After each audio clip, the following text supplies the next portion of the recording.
Hey, good afternoon, everyone. Tom Leahy with Optimum Ed. Welcome to Optimum Ed Live. We're very fortunate today to have a special guest with us, Dr. Brian Foster. He is with internal medicine at Bon Secours, and we're going to be discussing with Dr. Foster, pursuing a medical degree. What does it mean to be a physician, and what should you be thinking about as a young person who may be wanting to pursue, that academic path? So, first of all, Dr. Foster, Brian, thanks for being here. Oh, thank you. Yes. Yeah. So let's before we get into more specifics, why don't you share with us your journey? Did you always want to be a doctor? Sure. Yeah. No, that's a good question. I think like most people in college, I changed my mind. I read somewhere once that the average college student changes their mind twice, and so that's okay to always, Yeah. oftentimes your path is sort of a hypothesis, and as you learn more about yourself and what your major is, you sometimes will change your mind. And in my case, I was, when I was a little boy, I was very interested in the space program and being an astronaut. And of course, with my glasses, I sort of knew that was, being an astronaut was not really a thing, but I still could probably work with the space program. So I actually was going to go into engineering, and and then several things happened. During my freshman year, I found that the engineering curriculum started to sort of look a bit restrictive. I found that I wanted a different, I think I wanted different things out of my education at the college level than the engineering curriculum had room for. Also around that time, there were some personal family issues. I had a brother who started to need treatments for bone cancer. And so I was spending a lot of time at the Mayo Clinic. And with his illness and kind of being in a hospital setting, I kind of felt like, well, this seems like the sort of place I might like to work. And so I started thinking about pre-med and made that decision at the end of my freshman year. And then the rest is history. I took the pre-med classes, organic chemistry and all that, and toward the, I guess, end of my junior year, I took the MCAT test and then applied. Right.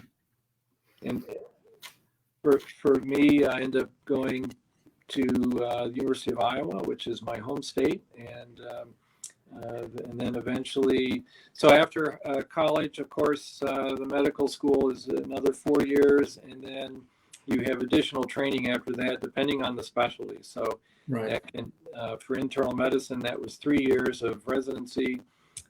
For some specialties like neurosurgery, it might be many more. So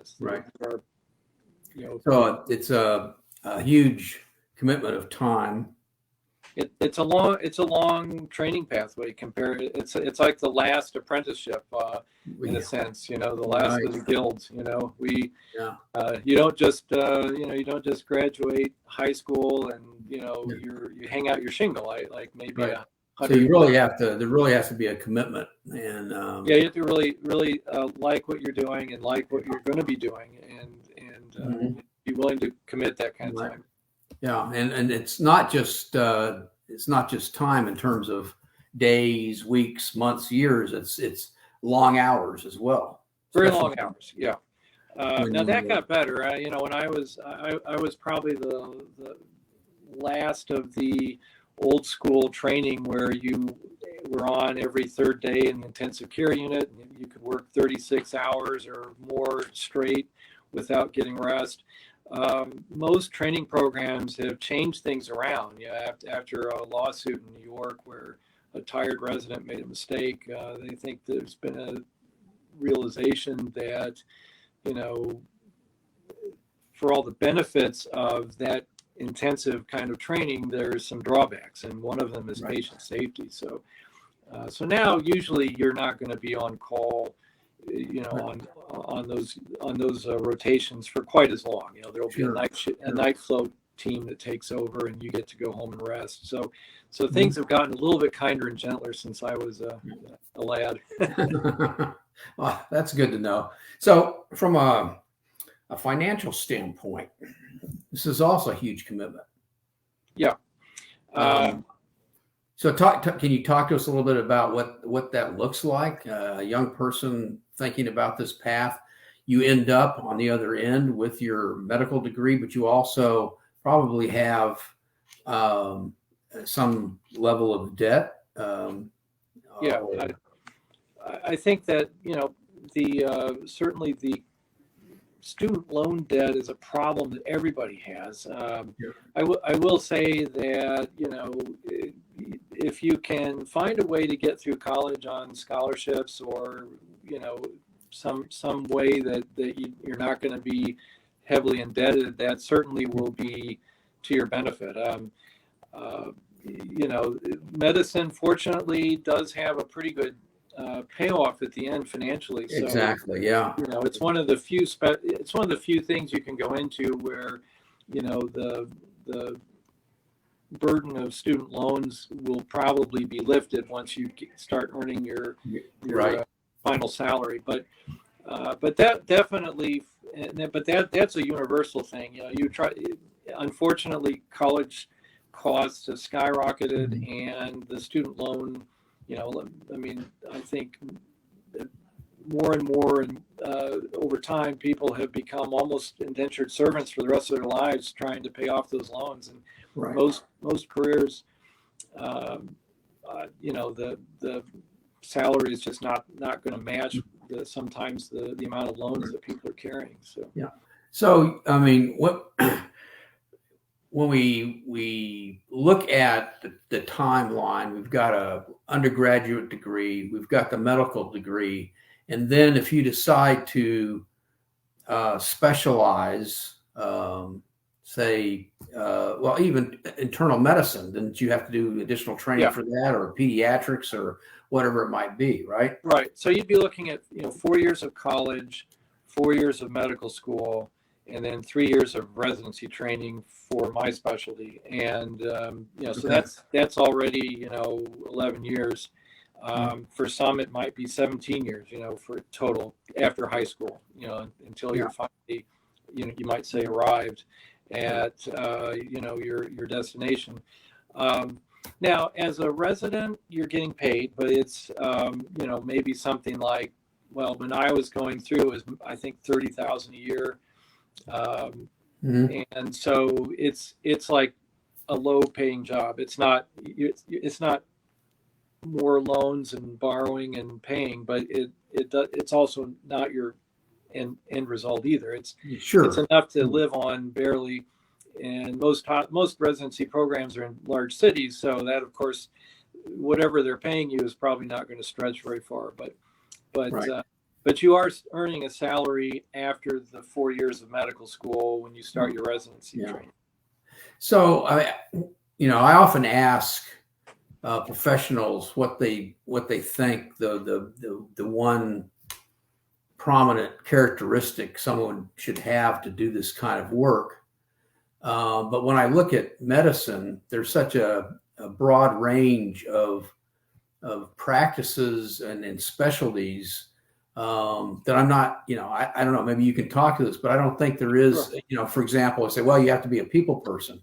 Well, then I immediately think of the series on TV House, where that guy was anything but a people person. Right. Then he was very effective at what he did. Yeah. So, other than being, terribly tenacious about pursuing this, what do you think is important in terms of one's character?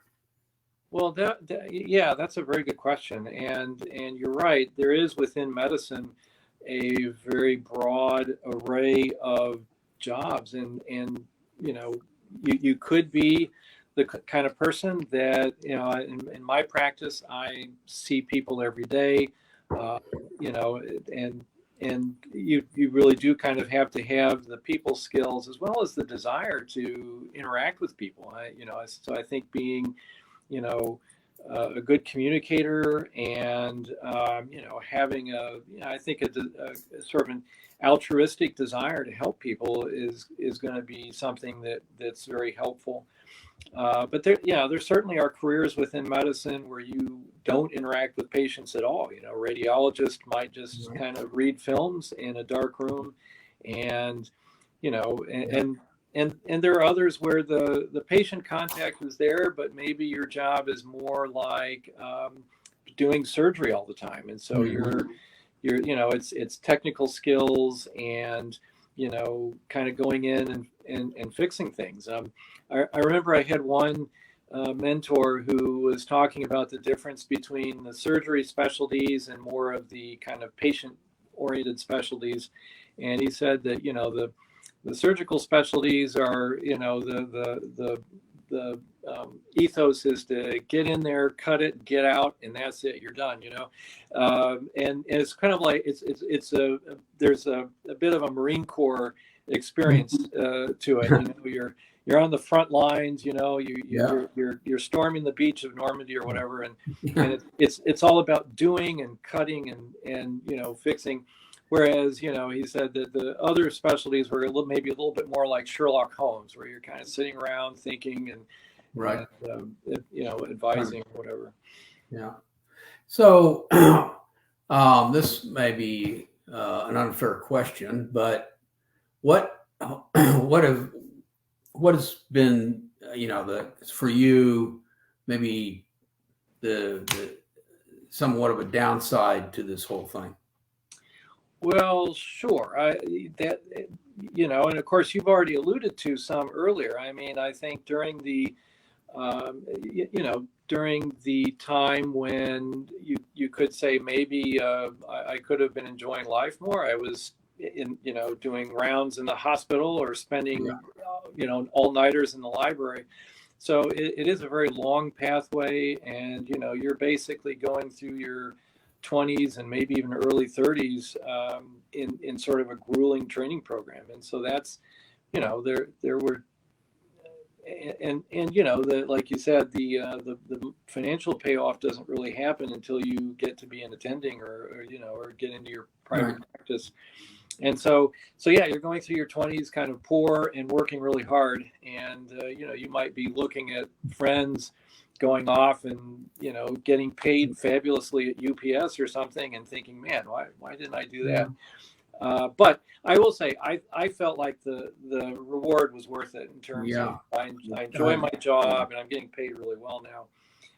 What is kind of the, maybe, I don't know if you have any sense of this, but we're needing doctors, right? Yeah. I mean, so it's a career that's always in demand, and there's always shortages everywhere.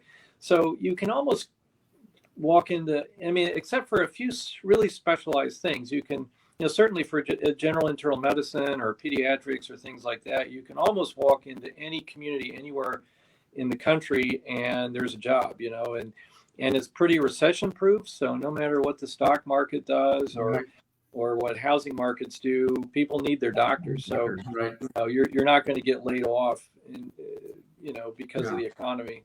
So it's a very secure job and fulfilling. Yeah. So before we let you go, Brian, what would be one piece of advice or nugget of wisdom that you would want young people to walk away from this with? Well, I think as with everything, being in tune with yourself and what your needs and interests are, and deciding if that's a good fit for medicine is probably the place to start. Once you've done that, do realize it's not only a hard pathway in medical school, but it's actually hard to get in as well. And I don't know the exact current statistics, but you got to really work hard in college to get A's, and getting some volunteer experience in hospitals is you got to perform on the MCAT. Got to do well on the MCAT, so it's there is a bit of a barrier to getting into med school. And I think, having strong grades, good MCAT scores, and some work experience that looks relevant, looks like you're interested, that's going to be very helpful. Right. Well, as it should be. We want our best people being doctors, right? Yeah. So. Yeah. I certainly support that. Yeah. Yeah. All right. I think so. Yeah. All right. Very good. Well, thanks so much. Hey, everybody, we're going to let you go, but if you want to get more information or help with higher education, you can reach out to us through our website, optimumedcenter.com, or call us at the office, 804-417-4807. I'm going to let you all go. Have a great afternoon, a great weekend. Happy 4th. Happy 4th. And take care. And again, thank you, Dr. Foster, for being with us here today. All right. Yep. Have a great day.